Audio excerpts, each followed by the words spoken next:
चाय बेचे वाला, चाय बेचे वाला। Recording by national studio Nathnagar.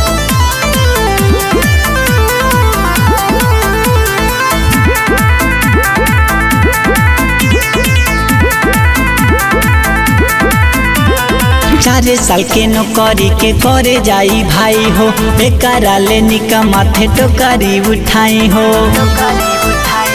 ए भाई अरे 4 साल के नौकरी के करे जाई भाई हो, बेकारा ले निका माथे टोकरी उठाई हो। सारा युवा भाईयन के दिल खेले वाला हमें चाय बेचे वाला।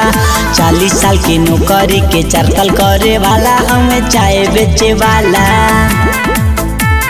चाय बेचे वाला, चाय बेचे वाला।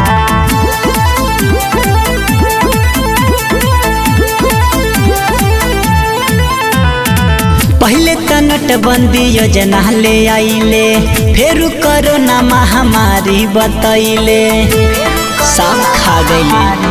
हाय हाय पहले तो नोटबंदी योजना ले आइले, फिर कोरोना महामारी बतैले। 5 किलो राशन पे खूबे ठगे वाला हमें चाय बेचे वाला। 40 साल के नौकरी के चरकल करे वाला हमें चाय बेचे वाला। चाय बेचे वाला, चाय बेचे वाला।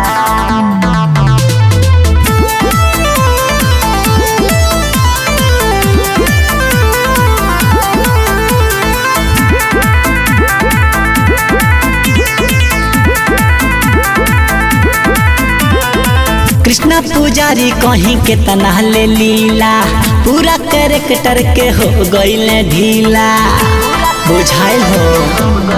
आए हाय कृष्णा पुजारी कहीं के तना ले लीला, पूरा कैरेक्टर के हो गईले ढीला। झूठो झूठो वादा करके मुँह फेरे वाला हमें चाय बेचे वाला। 40 साल के नौकरी के चरकल करे वाला हमें चाय बेचे वाला। अरे 4 साल के नौकरी के करे जाई भाई हो, एकरा ले निका माथे टोकरी उठाई हो। सारा युवा भाईयन के दिल से खेले वाला हमें चाय बेचे वाला।